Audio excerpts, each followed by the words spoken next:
Welcome everybody, whether you're watching live or you're going to watch this later when it is recorded. But I just thank you for being a follower, a supporter, a friend of any kind of the Gray Muzzle organization, but also of senior dogs. They certainly have my soft spot. While we're waiting for a few more to join in, I would love it if you just drop your senior dog's name or any dog that you love and adore into the chat box and tell us where you're watching from. It's always fun for me to hear doggies' names. Having had Japanese Akitas a good part of my life, I've had a Sushi, a Haiku, a Bonsai, and I currently have a Kiko. I don't know if you can see her, my Princess Kiko. She's 10 years old. We've had her for a little over 2 years. And the word Kiko actually in Japan means be happy or rejoicing child. So I hope we've been able to do that for her in the short time we've been together, which really already seems like our lifetime. All of us here at Gray Muzzle, I'm seeing some fun names, Bear, Monkey, Rex. Keep them on coming and tell us where you're from. All of us here at Gray Muzzle are really excited to bring you another educational webinar. We are just trying to, be the go-to resource for senior dogs and help you learn more about enhancing your life with your older dog and creating that closer bond with your furry best pal. My name is Denise Fleck. I guess I haven't put that in there yet. And I'm the honored and privileged board president of the Gray Muzzle organization. This is a volunteer position, which I have held for 5 years now. And like I said, senior dogs are my soft spot. After years in the movie business, working as a publicist, making other people famous, I realized I needed to do something kind of to nurture my own soul. It was, all the egos were getting to me a little bit. And dogs were always a passion for me. I guess it started with my parents. They raised me right alongside a Great Dane, and I had many other canine siblings throughout my lifetime. About the time I was getting antsy for a career change, our precious yellow lab, the Sunny dog, as we called her, suffered a back injury. And at that point in time, my husband, myself, and Sunny were living in a 1925 cabin up in the Hollywood Hills, literally 110 railroad tie steps from the car to the house. So having a big dog with a back injury was a daunting task, but to make a long story short, we got her the medical help she needed, but I never wanted to be in that position again where I didn't know what to do when my furry kid was ill or injured. So I started studying everything I could about animals. I volunteered on an animal response team that was deployed during disasters, and I just did an abundance of hands-on rescue work. All of this led me to developing my own curriculum, and in my day job, I am now known as the Pet Safety Crusader because I teach people to go mouth to snout to do resuscitation to save their animals. I'm getting older, so I'm now training the next generation of pet first aid and CPR instructors, and I continue my writing, but my soft spot for seniors remains, and it actually came to the surface in 2000. A lady saw a picture of Sunny and I in the newspaper, and she called me up and told me she met a lady at church, and the lady was moving the next day and couldn't take along her 9-year-old Akita. This was in Los Angeles, and I knew a senior dog being relinquished by the owner to a city shelter was basically a death sentence. So as you can imagine, I was in my car and I went to the woman's house. There I met Sushi. I'm going to try not to get teary on you guys here, but Sushi was barking furiously at the UPS guy, which, is a normal thing. But as I moved closer into her, I could just see she had a sweet and quiet demeanor. I also noticed she had a really chewed up nose. She had been this woman's protection dog on the brick patio for 9 years. And I also saw that her ID tag was attached to her choke chain with just a twisted wire that was poking into her neck. Obviously, none of these things were huge concerns, but being into pet safety, they caught my eye right away. But what breaks my heart to this day is that as I loaded Sushi into the car, the woman pat her companion of 9 years on the head and said, "I'll miss you almost as much as my rose bushes." Needless to say, we treated Sushi like royalty. And although we only had her for about 3.5 years until she lived out her life, the bond we felt together felt like we had been there for a lifetime. And that's what I want to share about adopting senior dogs. What you see is what you get. They have already grown into their paws. I've been to many of the shelter where I see a card that says the dog was relinquished because the person didn't realize how big it was going to get. Do your homework, humans, but a senior's already grown into their paws, into their personality. They have a lot of training. It's always good to retrain them and refresh them, give them the exercise they need, but they will sit adoringly by your side and, just be so happy to be loved and to give love. And more importantly, the bond you make can truly become life-changing. I hear from, many people that they can't adopt an older dog because they just can't bear to lose them so quickly. Well, there's no guarantee when you adopt a puppy. You can have a puppy with bad genetics that gets, into mischief, that gets badly injured. So there's no guarantees that you won't have an early goodbye. But when you help an older dog truly experience love, trust, and dependability, your heart grows 3 sizes and their later years truly become golden. So that's why I'm part of the gold. Well, gray is gold in a way. Grays are golden, but the Gray Muzzle organization. We envision a world where every senior dog thrives and no old dog dies alone and afraid. We work to improve the lives of at-risk senior dogs by providing resources like this webinar today, but also we provide the funding thanks to those of you out there who contribute all year long. And what we do is we help other shelters and rescues with their adoption programs, Senior for Seniors, hospice programs, dentals, a doggy in a shelter that gets his teeth cleaned and any extractions done makes him more adoptable. We offer medical assistance through our funding. Sometimes it's mass removals or diagnostics because, again, if somebody understands what they're getting into, they're more eager to adopt a pet. We provide beds for shelters and other innovative programs, but my favorite one is retention. Keep making sure those older dogs get to stay in the homes they already have. I actually joined Gray Muzzle in 2016 after the then president, Jenny Kachnick, wrangled me at a pet industry conference where I was speaking on a panel with 2 veterinarians. One of those veterinarians happens to be our guest speaker today, Dr. Marty Becker. Dr. Marty Becker is also known as America's Veterinarian for being Good Morning America's veterinary contributor for 17 years. And I'm proud to say he's also a Gray Muzzle Advisory Board member. Marty, or Dr. Marty, excuse me, I was getting a little too familiar here, started the fear-free movement, which is when veterinary healthcare professionals take the pet out of petrified and put the treat into treatment. I just love that. His teachings provide pet lovers with knowledge and tools to not only look after a pet's physical well-being, but his or her emotional well-being too. I think at this day and age, we all know the emotional well-being for pets and people is of prime importance. Since its inception, the fear-free movement has been graciously accepted by other pet care professionals and pet parents too, professional pet sitters, groomers, and all of us who love our animals. Dr. Becker has written 23, probably plus, I should say at this time, books selling 8 million copies.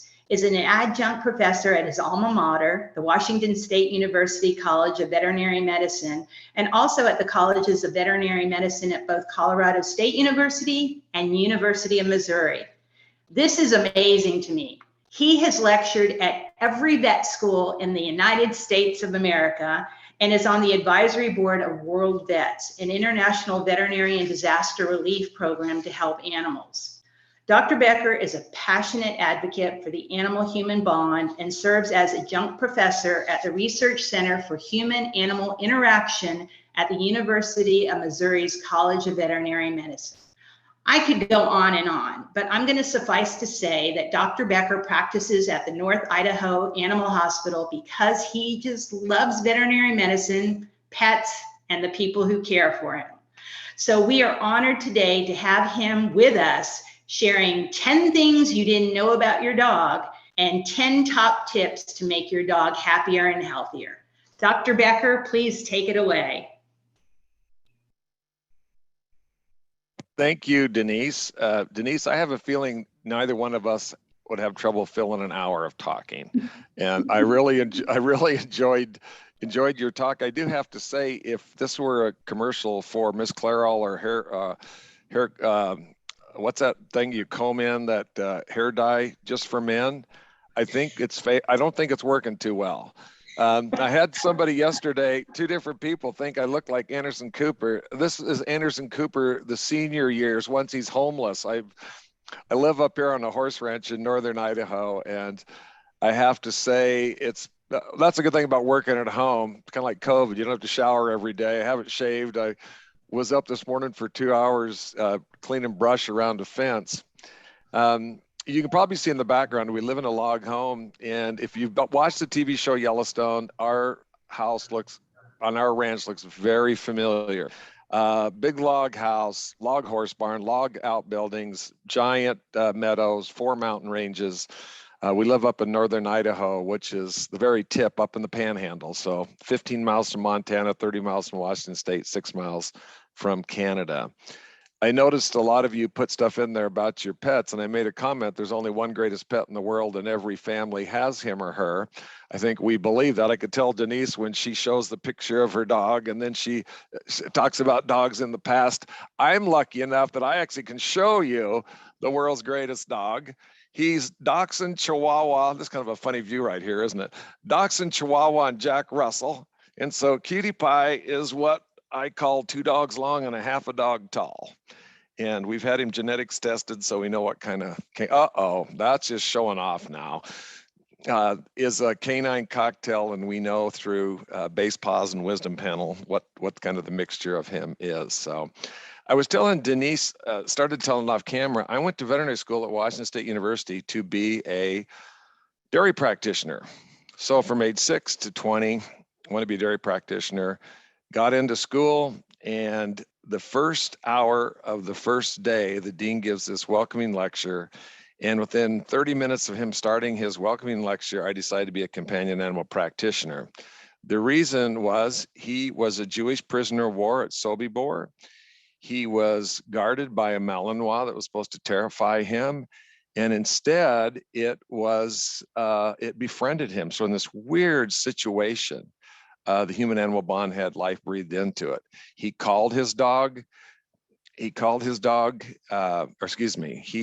is a guy that coined the term the human-animal bond. He is one of the co-founders of the Delta Society, which became Pet Partners. So just funny how your life can change in an instant. And because of that heartfelt connection with the human-animal bond, that led me to write Chicken Soup for the Soul books, that led to Good Morning America, that led to other books, that led to a syndicated column. And it's funny how life leads you. And most recently, for the past 13 years, I've been doing something called Fear Free. So I'd really encourage you to go to Fear Free Happy Homes. It's the best stuff on the planet on the emotional well-being of companion animals. I will tell you, not a single dog should suffer from noise phobias, from thunderstorms or 4th of July. It is very easy to treat. It is very inexpensive to treat. And we've even done studies with dogs, ready for this, that live in Anaheim that are noise phobias that have to listen to those fireworks every night at 10 o'clock.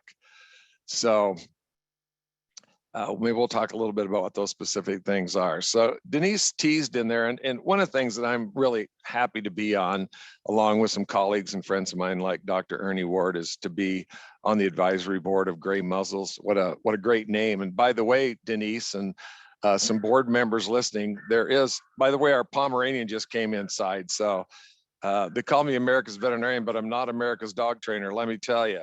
So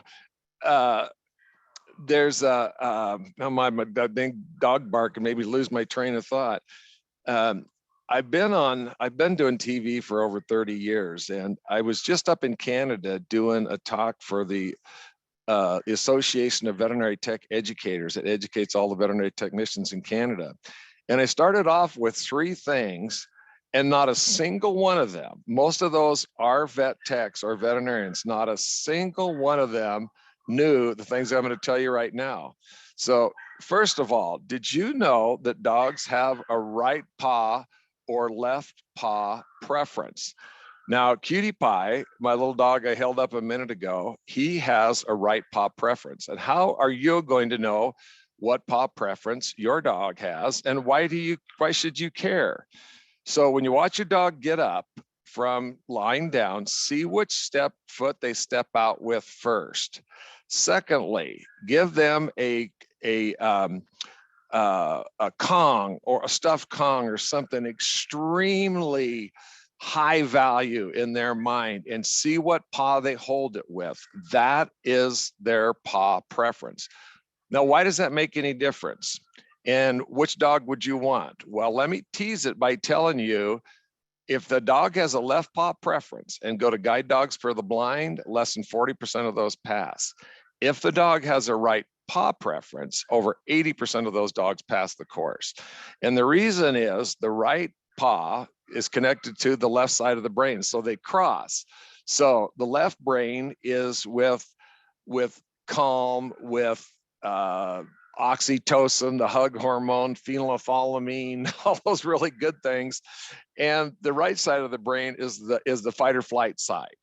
So if you were going to go to a shelter and you're all things being equal, if you want a dog that's going to be easier to train and probably easier, you want a dog that has a right paw preference. Same thing if you're getting a purebred dog, right paw preference. Not to mean, so we've got 6 dogs and we're about equal, 3 dogs with left paw and 3 paw with right paw. But I will tell you, it is much easier to train and take care of a dog. That little Pom you hear down there that's barking her lungs out, she has left paw preference. The dog I held up here that acted like he was anesthetized, he has right paw preference. And also, you ready for this? There is a right tail and left tail preference. Say, what? You didn't know they had this? Wait till you start watching your dog today now. If a dog, like right now, this dog, there's a plumber here. And that's why that dog is barking. So with that dog is tail, if I were to go down there and show you a picture, that dog's tail is going to be going to the left. And that's because it's on high alert, that fight or flight response. And remember, the tail going to the left is connected to it's on the right side of the brain, and that's the fight or flight part of the brain. And so when vets, if they come to a veterinarian and fear free is working, or we're going and seeing a dog on the street, if its dog tail is going more to the right, that dog is very calm and relaxed and welcomes interaction.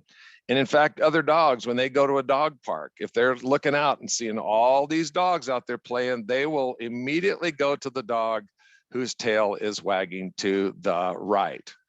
Now, here's something else that's interesting. Dogs can breathe in or out of their nostrils separately. So they can breathe in the right nostril and exhale out the left nostril at the same time. All dogs, when you're out on your walk with them and they're going to check their pee mail, let's call it, I love that term.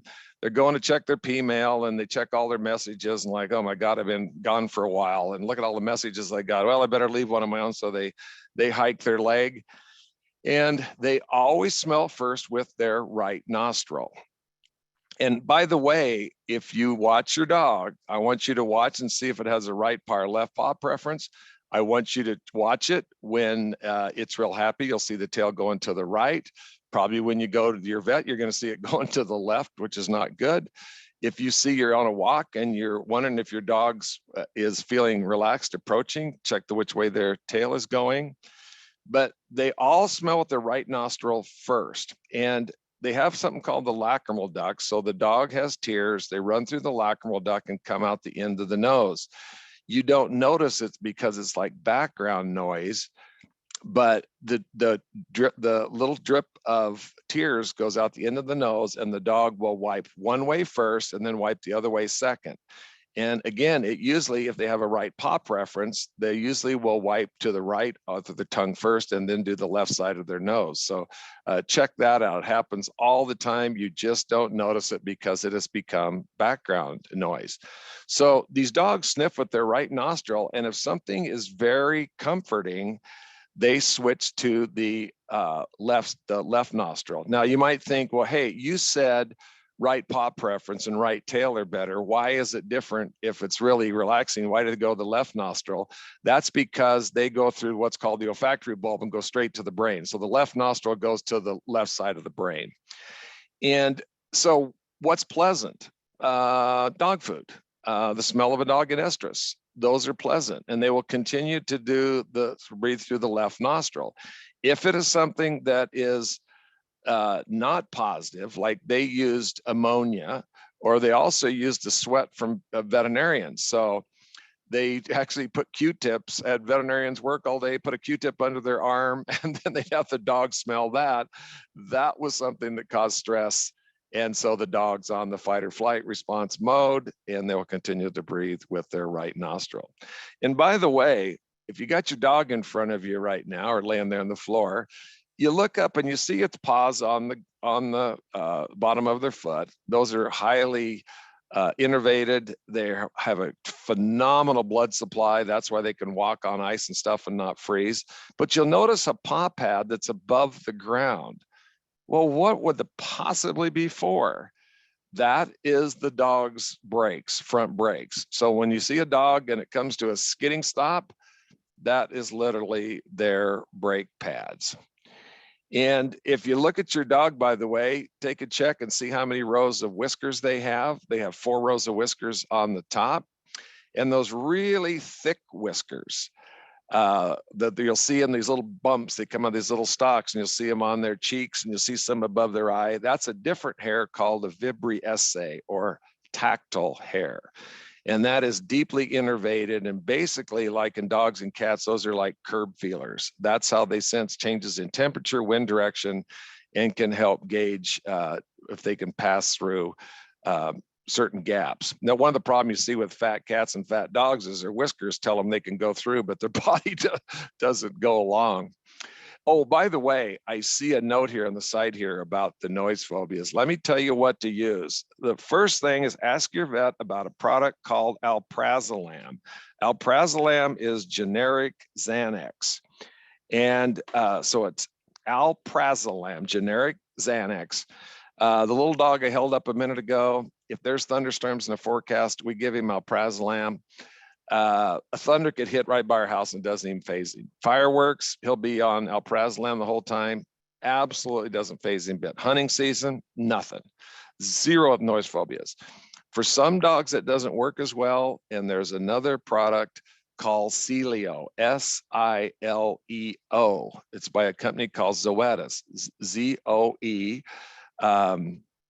Z-O-E-T-I-S, the world's largest animal health company. Sileo, it's a dexmedetomidine gel. It's a gel you rub on their gums.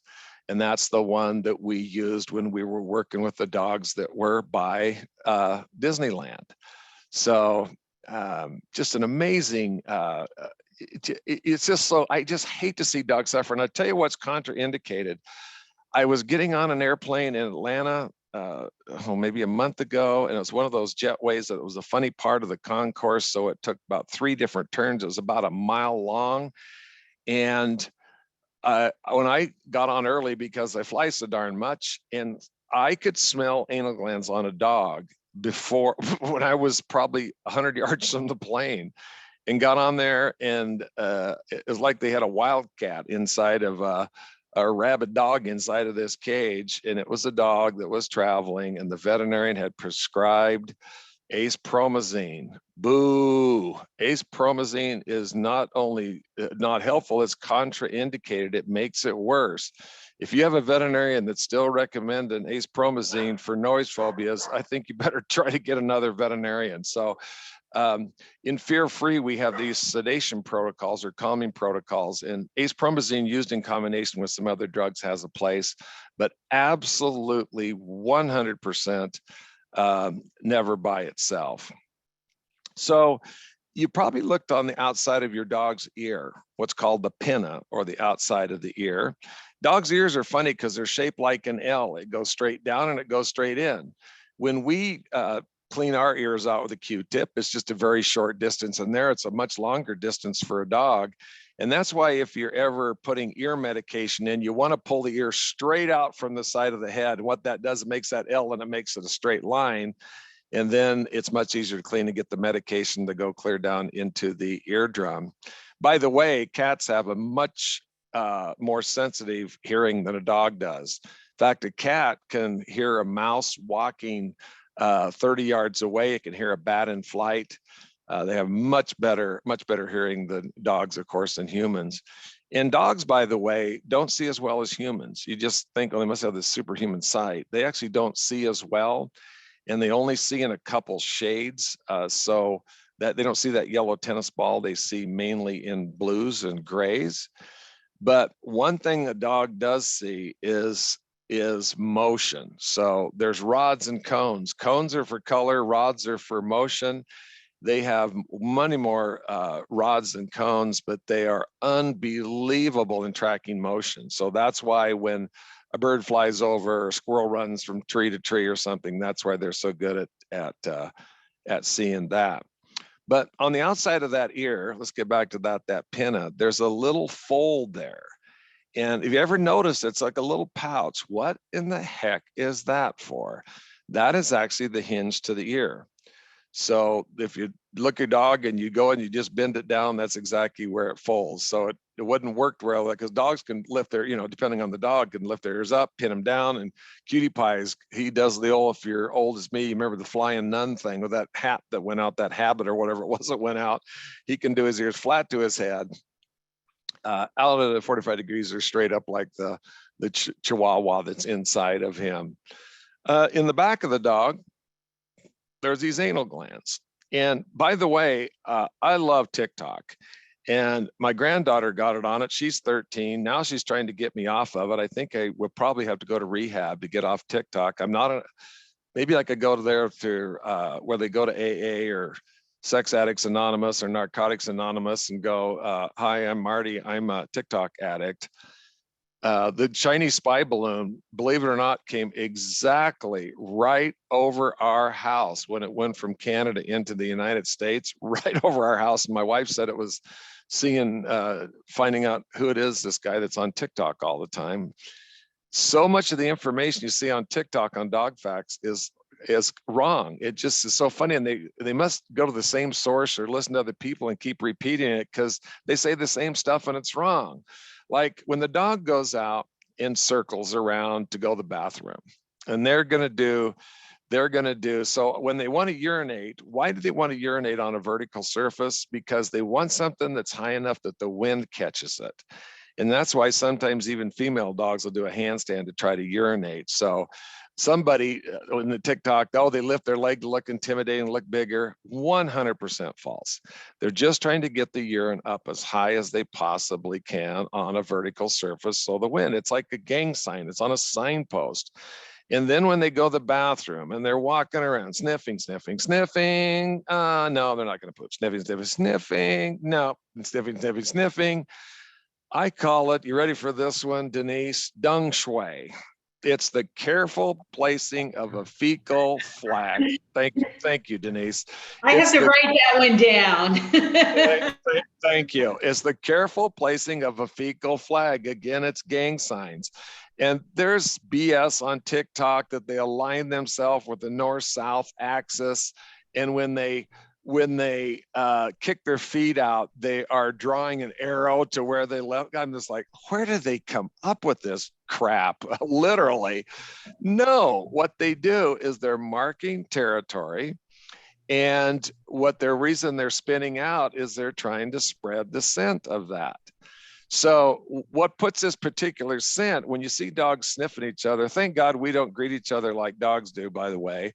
But when dogs sniff each other, they're actually not sniffing the anus. They are sniffing those two whorls of hair that sit down below the anus. So if the anus is 6 o'clock, it's a clock dial. That's a good image for you. At 5 and 7 o'clock down below, you'll see these whorls of hair. That's what traps the scent off of the anal glands, and that's what they sniff. And by the way, you have let me guess that Denise's dogs like to go for a walk, and they're happy. And one of them takes a number 2. Well, Denise is going to do this experiment, and she puts it in a Ziploc baggie and double bags it and puts it in her Yeti cooler, and she takes it with her. Now she goes to a place that her dog hates to go to, which is typically the vet, maybe the groomer, could be for boarding, who knows, but a place she knows they don't like to go. And they go number 2 there, and she puts it, double bags it, puts it in her Yeti cooler, and she goes to a neutral place and puts them both out. But she knows which is which. Dogs that go up to the one where it's happy, they will smell that fecal sample and then mark over it, typically urinate over it. If it's the one from the place where the dog is highly stressed, they will not come up close enough to smell it directly. They will come up to it, and it looks like they've hit one of these, what do they call it at Star Wars when they put up the screens or whatever the hell they call it? What do they call it? Shields. Yeah. It's like they put up the shields because they're going, holy, you know what, get the hell out of here. And that's why in Fear Free now, we clean the feces up 4 times a day outside. We power wash the sidewalks about once a month. All the vertical surfaces are sprayed with a product called Rescue, which is just hydrogen. It's accelerated hydrogen peroxide, only disinfectant used on the International Space Station. And then we spritz back across with the pheromone. So now when the dog comes up and sniffs the vertical surface or sniffs the scales or smells the stethoscope, and we let it smell it, or the otoscope, and it smells it and goes, and it's on our clothing too. It goes, Mom. And I love to use a stethoscope because they'll smell the cord. This is not a stethoscope, but just the cord, and they'll smell it. And I just imagine their brain going, God, Mom, you're a skinny old bitch now. I can say that because the bitch is a female dog, but that's you, because it goes right to their brain. And by the way, everything says veterinary recommended, veterinary recommended, veterinary recommended, veterinary recommended. That is the easiest thing to put on a product and the hardest thing to actually get in real life. Veterinarians are scientists. Veterinarians have gone through 8 years of school. And one of the things you can do is ask your veterinarian, hey, do you brush your pet's teeth? And if they're honest, they're going to tell you, no, I don't, because only 3% of people that work in a veterinary hospital brush their pet's teeth. That's the honest to God truth. Should they? Yes. I've done shows on Anderson Cooper, on Rachel Ray, on back when it was Regis and Kathy Lee, on Good Morning America, more than that about oral care. Because if you want, Denise, do you want your dog to live 3 years longer when you get a new dog? Of course I do. Okay, you know what you do? I can tell you exactly what you do, and this is proven by science. Number 1, keep them at or near their ideal body weight. And that's what they weighed at 1 year of age. That's, if you look in the breed book, you can pretty much tell. And number 2, some kind of daily oral care, especially if it's a small dog. Bigger dogs, their teeth are like this. They're spread apart, and so the saliva helps them self-clean. Small dogs, their teeth are like this, and they don't self-clean. So what happens, the saliva creates plaque. The plaque becomes tartar, and then the tartar is what creates the periodontal disease. And that tooth is held into, if I think of this like a thing, the tooth comes into this sulcus, and that's the most biologically active place in the body. So when your pet gets loose teeth, this wobbles like this, it pumps bacteria into the bloodstream, it damages the liver, the kidneys, and the heart. So if you do some kind of daily oral care, and I will tell you, that dog and the Pom, my wife must have either killed her or she was outside, because I don't hear her anymore. Brushes their teeth every day, but she's an outlier. And she uses a dental sealant called Oravet, and she gives them a VOHC approved dental treat. So you can look at greenies are a VOHC, veterinary oral healthcare approved treat. Milk-bone brushing chews are a treat. We use some things that are enzyme impregnated rawhide chews. Ask your veterinarian what parasite control product they use. I use Brevecto. I use Brevecto because it's every 3 months. And I like the spectrum. What do I use for pain? I use a product called Galliprant. So I got 2 dogs with arthritis. That's the one I use. How often do I vaccinate my dogs? The same way I recommend for people. The core vaccines, if I'm gonna give kennel cough probably twice a year, and I'm going to give parvo every year, but I'm going to give the distemper hepatitis. I'm going to give lepto every year too, but the other ones I'm going to give every 3 years. I don't run a titer on my own dogs, but I do it every 3 years. So if you have a veterinarian that's vaccinating your dog for everything every single year, you better try to find yourself another veterinarian, because that's not what is recommended. So kennel cough, yes. Lepto, yes. Parvo, yes. The rest of it, absolutely not. And rabies is by whatever the law is in your state. By the way, a dog can have 3 to 5 different fathers in one litter. It's basically a foot race. It's going to see what sperm gets to the egg first. And you'll get dogs like Cutie Pie's litter. Not a single other dog looked like Cutie Pie. So I'm not sure. Her mom was kind of a funny breed too, but I'm most certainly it was on the street in California and had multiple fathers. I'm going to pop in for a moment. I'm really glad you got into the teeth cleaning, because between the dung shui and the Q-tip under the arm, I'm never going to look at my vet the same way. But we did have a quick question on that, and then we can get back into the baby daddies in just a moment. But in tandem with nightly brushing, we use both a water additive and an algae on top of food to prevent tartar. Do you have a preference over the liquid or algae product?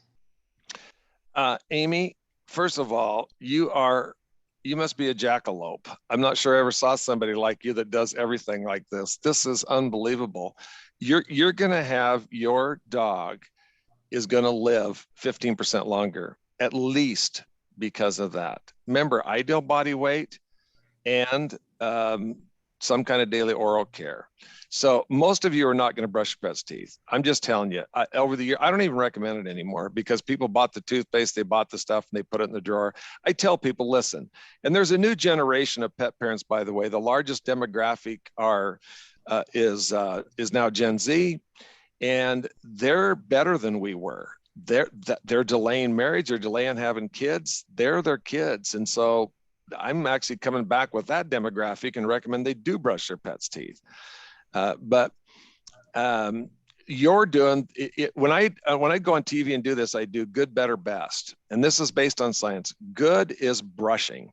And even if it's not brushing, it can just be a finger caught or a piece of gauze. Hey, hold on a second. Teresa, can you use to brush their teeth and bring here?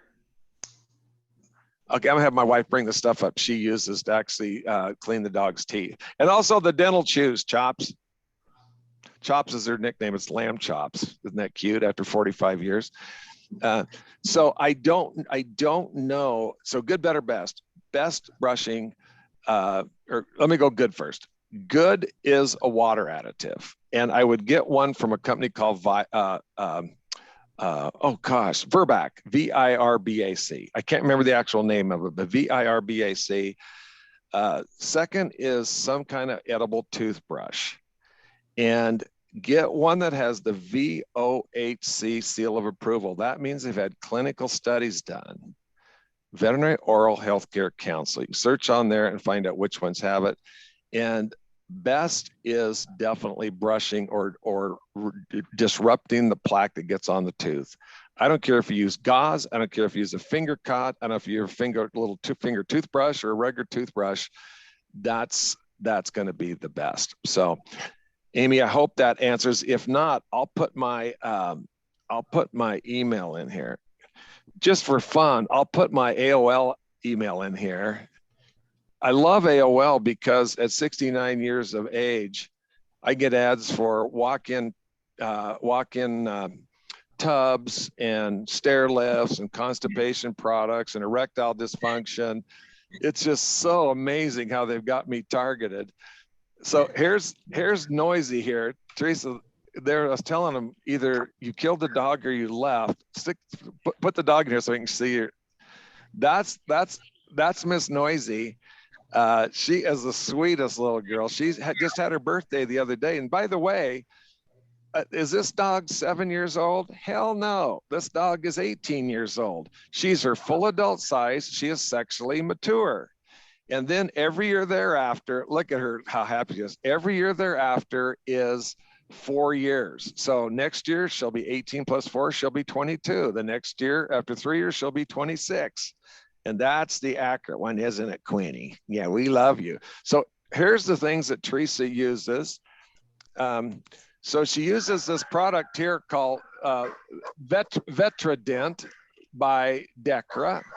And so she just uses the dental wipe and then puts the toothpaste. I don't think you brought the toothpaste up, but oh, she did bring it up.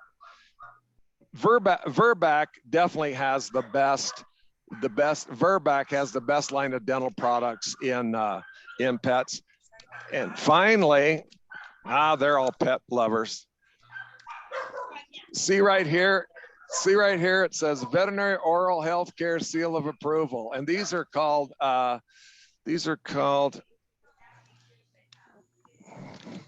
Yummy Combs.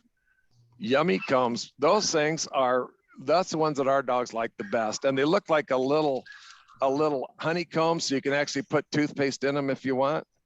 So I think that's it. Thanks, Teresa. Let me pop in there, Dr. Becker, and see if Amanda has any questions about teeth or anything you've talked about on Facebook. We do not have any Facebook questions so far, but thanks for asking. Awesome. Well, everybody's here chatting away on Zoom, so you keep at it, and I didn't interrupt your baby daddy story, so you get back to that too. Okay, well, I've done segments on bathing a dog, and I used to tell people when I was first practicing that it's almost funny this, as a veterinarian, you don't even hear the barking. It's just like people go, does it drive you crazy? What? I don't even notice it. You guys probably don't notice it much either.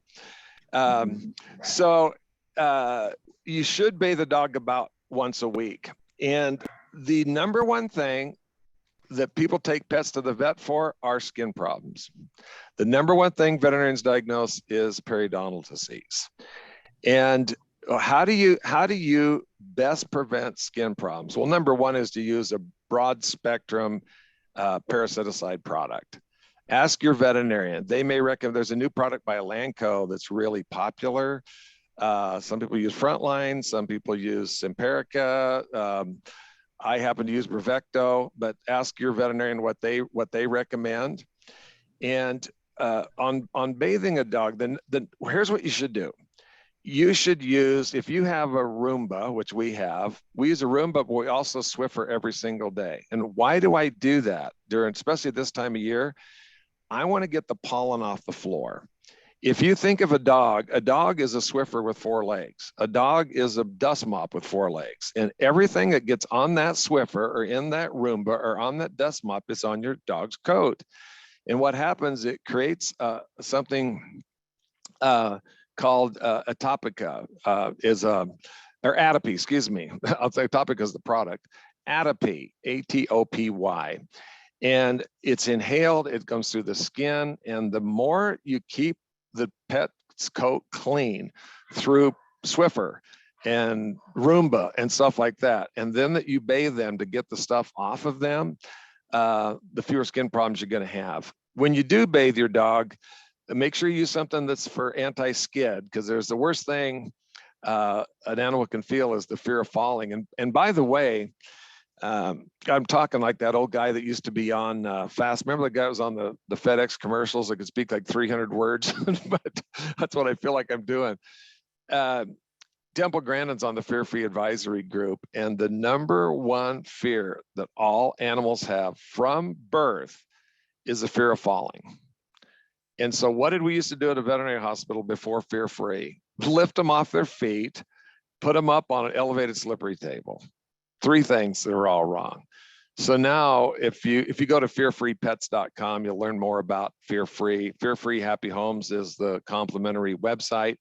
And anybody that's in shelter or rescue work, Fear Free Shelters is complimentary to all shelter and rescue employees and volunteers.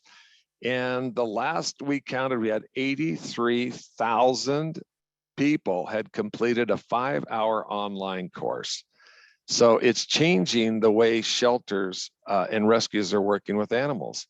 It simply teaches people to look at the signs of fear, anxiety, and stress, ways to mitigate it, and if it rises up, ways to treat it.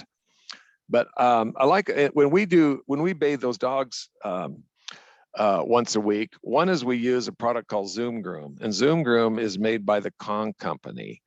And I love that product because it has these little rubber fingers that gets the soap and stuff down to the surface of the skin. And I don't think there's a woman alive I've ever met that doesn't like somebody else washing their hair. So when you use the Zoom Groom on them, they look very pleased with that. And then we used a product called Aqua Paws, and Aqua Paws is these little nubs, but it has like suction cups, and we just put it on the side of the tub, so the dogs are just licking peanut butter while we're bathing them. By the way, make sure your pets are microchipped, and if you're going to get a microchip, get a product called Home Again Temp Scan. And so with Temp Scan, it tells the veterinarian what the temperature of the dog is without sticking a thermometer, where. So it's a lot less fear, anxiety, and stress. By the way, you wouldn't know it from listening. So there's a plumber here, there's an electrician here. That's why, dogs are territorial, why you're hearing all the noise today. Those dogs are on a supplement. They're both on 2 supplements. One's called 40 Flora, and one is called Calming Care. Both of them are from Prina Proplan, and 80% of a dog's immune system is in their gut. And so you think of lymph nodes, and you think of the spleen and the liver and the immune system. Yeah, important, but the gut's the most important. So the healthier the gut, the healthier the immune system, the healthier the dog. Of all the supplements out there, the veterinarian's number 1 choice by far is 40 Flora. And you don't have to buy it by prescription. You can buy it at Chewy or Amazon or anywhere you want. And then Calming Care is a different probiotic that keeps pets really nice and calm. Let me look here. Well, I know, Denise, you've gone through the accommodations for older dogs, from heated orthopedic beds, stairs, carpet runners, elevated water. I know one thing I want to tell you. If you're feeding your dog farmer's dog, shame on you. You're wasting money. Your dog's taking a $5 shit every day for nothing. Pardon the grossness, Denise. Depends on the size of your dog. Maybe a $3 shit if you got a small dog. 100% marketing. And I'll tell you what, there was a study done recently by Consumer Reports that went to every veterinary school in the United States, all 33 of them, and talked to boarded veterinary nutritionists. How many cases of a nutritional deficiency have you seen in the last calendar year? 0, not 1 in 33 schools. So you feed, if it is a food that has gone through the AFCO regulations, it's going to be fine. If you feed a really inexpensive AFCO food, it's going to have more waste, so it's going to go to the bathroom more.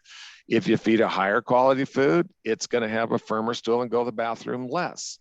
If you feed a lower quality, you're probably going to have more burning in your grass, but it doesn't really do anything. I tell people, listen, I ask them, where are you going to buy your pet food? If they're going to buy it at the grocery store, I tell them, Beneful is good and Iams is good. If you're going to go to Costco, their Kirkland food is very good. If you're going to go to a farm supply kind of store like I like to go to, Purina Pro Plan. That's what I feed, by the way. Feed is Purina Pro Plan. And if you're going to go to a specialty store, just find something in the mid-range. All this stuff about fresh bet and farmer's dog. We, as veterinarians, we all just go, what a waste of money. Any questions on that one? I'm sure some people. Oh, by the way, Becker, yeah. Somebody is asking about vegan options, and I was actually going to throw in there all of this about the grain-free and the dilated cardiomyopathy. I think that's been a little bit debunked or not, or. Oh, you don't want to do grain-free for sure. No, it's one of those things that sounded good, but it actually caused a lot of heart problems. And by the way, Quinny, Miss Noisy, when we normally what we used to do is early spay neuter, right? 4 months before you give the rabies, you did early spay neuter because it was easier. The testes or the ovaries and the uterus were smaller. They weren't in heat, so it wasn't swollen. There wasn't a lot of bleeding, blah, blah, blah, blah, blah. And they didn't raise unwanted litters. But guess what? The whole thing, the tenet of the Hippocratic Oath, first do no harm. We have found out through research, we're doing a lot of harm. One, so you take their testicles out and they have less testicular cancer and prostate cancer. Well, guess what? Most veterinarians have never seen testicular cancer. If you have a female dog, you have less breast cancer, ovarian cancer. With breast cancer, you just remove the breast. It usually doesn't spread.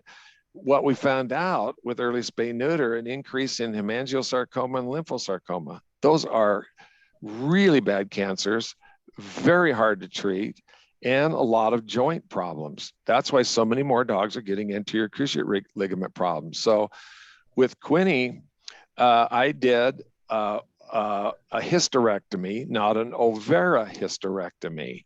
So we took, oh, by the way, I like Honest Kitchen. Somebody says over there, I love Honest Kitchen food, the great people.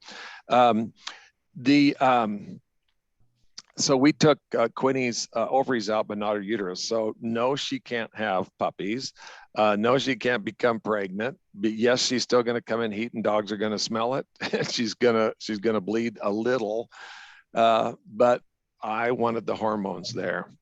And if you go to other places in the world, I've been in 91 countries. Most of the world does not neuter dogs like we do. You don't see the aggression. We'd think, oh my God, can't even board a dog when they have testes here. But one of the things too, by the way, if you want to, I recommend everybody feeds out of a food puzzle or food dispensing device. We have not used food bowls for our dogs or our cats for 15 years, probably. We use food. Why do we do that? Well, I'm not going to see a wolf today, but I've seen wolves up here within 100 yards of our house. And guess what? All dogs are dry from a wolf. I can't imagine aliens coming down and looking at that, looking at all these dogs and going, what in the hell are these things? I mean, they've been called the most plastic of species. I mean, cows look like cows and horses look like horses, but all these dog breeds, wow. But they all come from a wolf. And guess what? Wolves wake up hungry. You don't see a waddling wolf or a corpulent coyote with a deer gut sitting by the side of the road going, oh my God, I've let myself go. They wake up hungry, and 80% of their waking hours is spent in pursuit of food. It takes 6 steps to eat: detect your prey, pursue it, apprehend it, kill it, compete with the pack. Step 6, belly up to the beast to eat. When you put food in the bowl, you've gone right to step 6, which is belly up to the beast to eat. So what happens? They're bored. You get behavioral issues, you get obesity. And so you want to do something that feeds the body and feeds the mind. And it can be something as simple as there's something on Amazon I love called the Green Interactive Feeder, Kong Wobbler. You can do Kong stuffing. There's Nina Otteson has a whole line of dog food puzzles. And you'll find some dogs are, I'm going to date myself here. Do you remember the character Ernest? It was kind of a dumb guy, always had his hat turned to the side.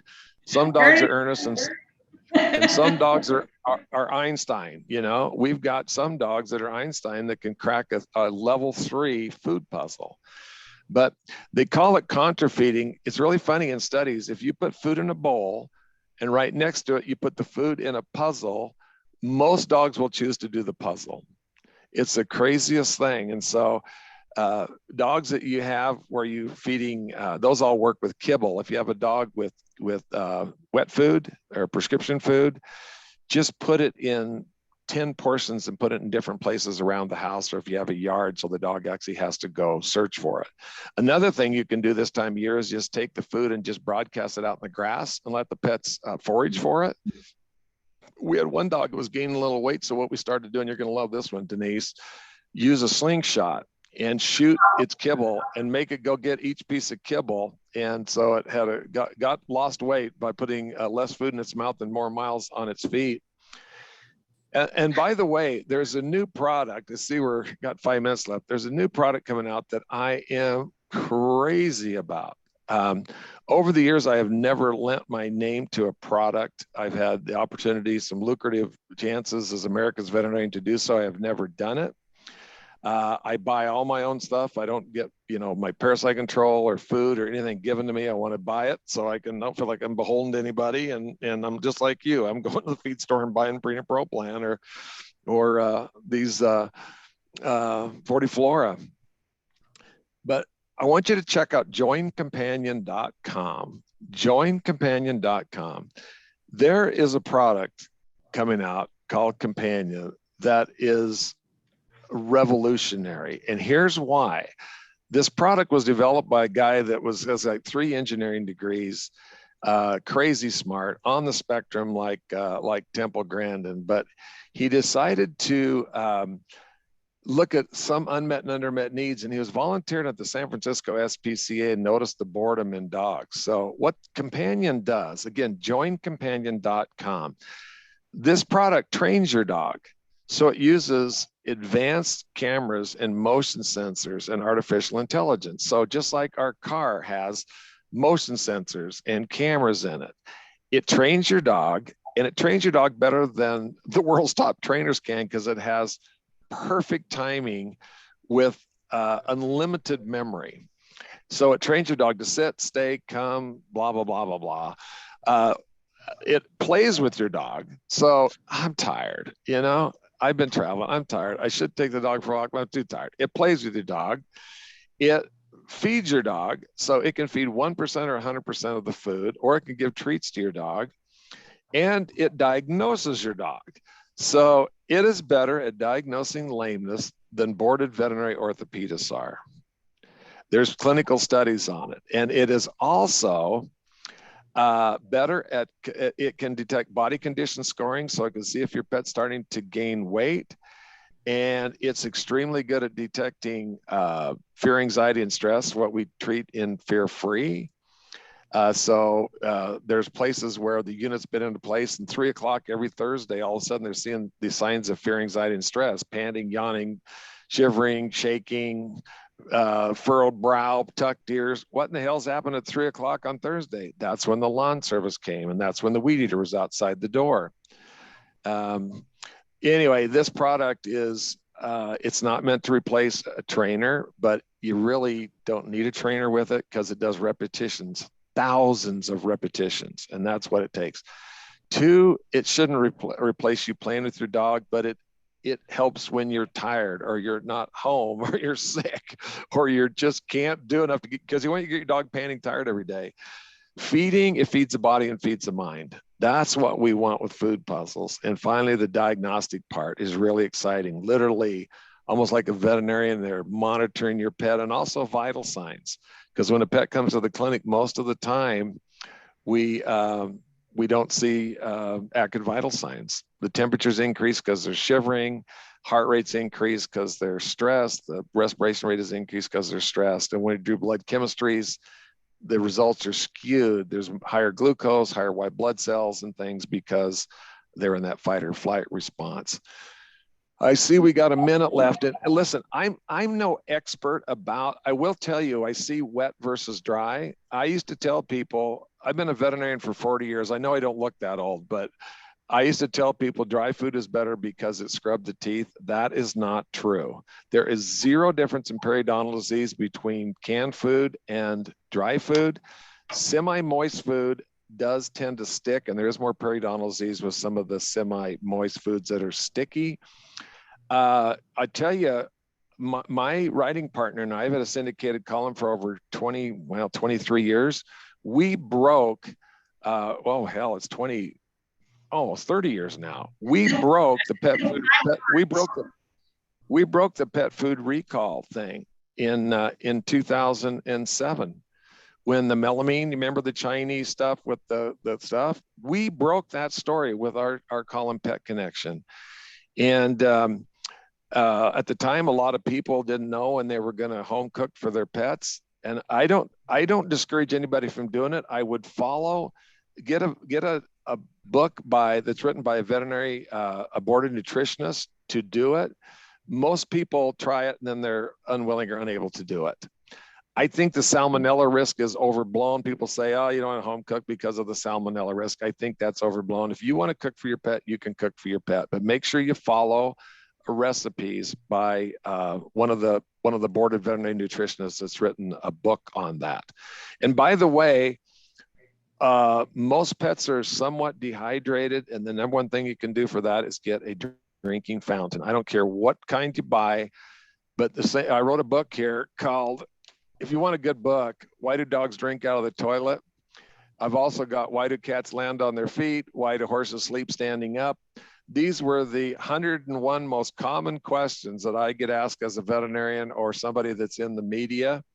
Why do dogs drink out of the toilet? Because they hear running water. It's magically refreshed several times a day. It has a larger evaporative surface. Porcelain doesn't keep these kind of harbor bacteria in it. And but a drinking fountain encourages all pets. Just like pets' number one fear from birth is falling. Every animal likes the sound of running water because that means it's healthy and not stagnant. And I'm 2 minutes over, Denise. That's okay. You're just so fascinating to listen to. I'm trying to decide now if a dog can be ambidextrous though after this right and left thing. I've had people get upset thinking, well, I'm left-handed. What about me? I don't know what it is with humans. Maybe there's research on that. I don't know, but I really hope that people meet their dog at a richer, deeper level.